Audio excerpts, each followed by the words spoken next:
धरणांचा जिल्हा असलेल्या नाशिकच्या अनेक तालुक्यात पाणी टंचाईची तीव्रता जाणवू लागली आहे। एप्रिल महिन्यातच 100 वाड्यावर टँकरनं पाणी पुरवठा करावा लागतोय। पाहुयात नाशिकमधल्या पाणी टंचाईचा पुढारी न्यूजचा हा ग्राउंड रिपोर्ट।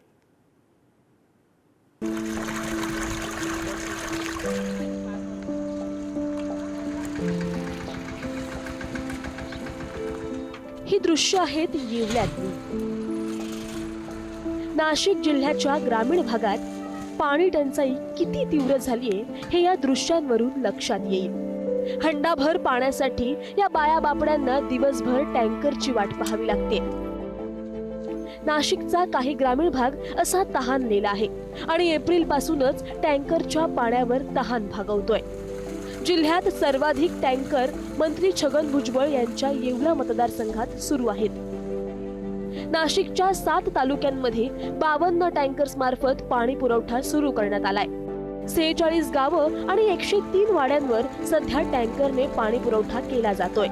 त्यात दुष्काळग्रस्त असलेला येवला तालुका गेली 50 वर्षांपासून अशीच पाणी टंचाई सहन करतोय। दरवर्षी अशीच हालत आहे। जवळजवळ आता 40 वर्ष 50 वर्ष झाली। आमचा जन्मच आता माझं वय 55 आहे। 55 वर्षापासून हेच पाहतो आम्ही। गावात होतो तेव्हा बी टँकर येत होते, पण ते आडात उभं राहायचे। काय करायचे? पाणी मग ते ओढून घ्यायचं असं।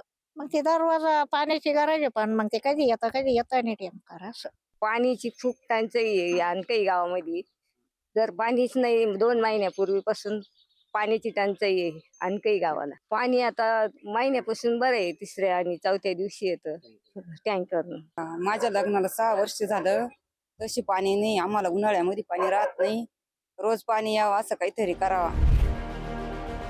नाशिक जिल्ह्यातल्या तब्बल 87,000 नागरिकांना पाणी टंचाईचा सामना करावा लागतोय।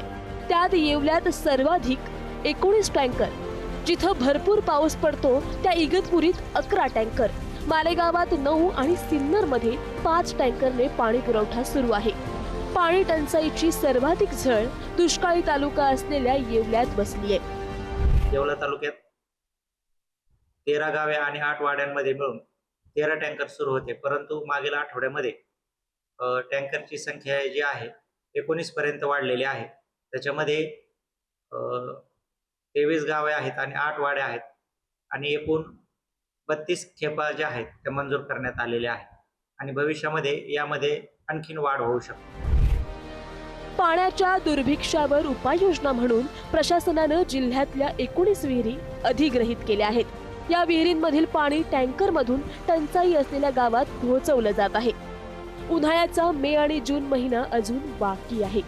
जसजशी उन्हाळ्याची तीव्रता वाढत जाईल तसं पाण्याचं दुर्भिक्षही तीव्र होईल। वर्षानुवर्षे पाणी टंचाईला सामोरं जाणाऱ्या या गावांतील आणखी किती पिढ्यांना पाण्यासाठी अशी वणवण करावी लागणार आहे, या प्रश्नाचं उत्तर सध्या कुणाकडेच नाही। विशेष म्हणजे मंत्री भुजबळांच्या मतदारसंघात असलेल्या येवला तालुक्यात सर्वाधिक तब्बल 19 टँकर सुरू असून पुढील मे महिन्यात टँकर संख्या वाढू शकते। पुढील न्यूजसाठी संतोष वटाव, येवला।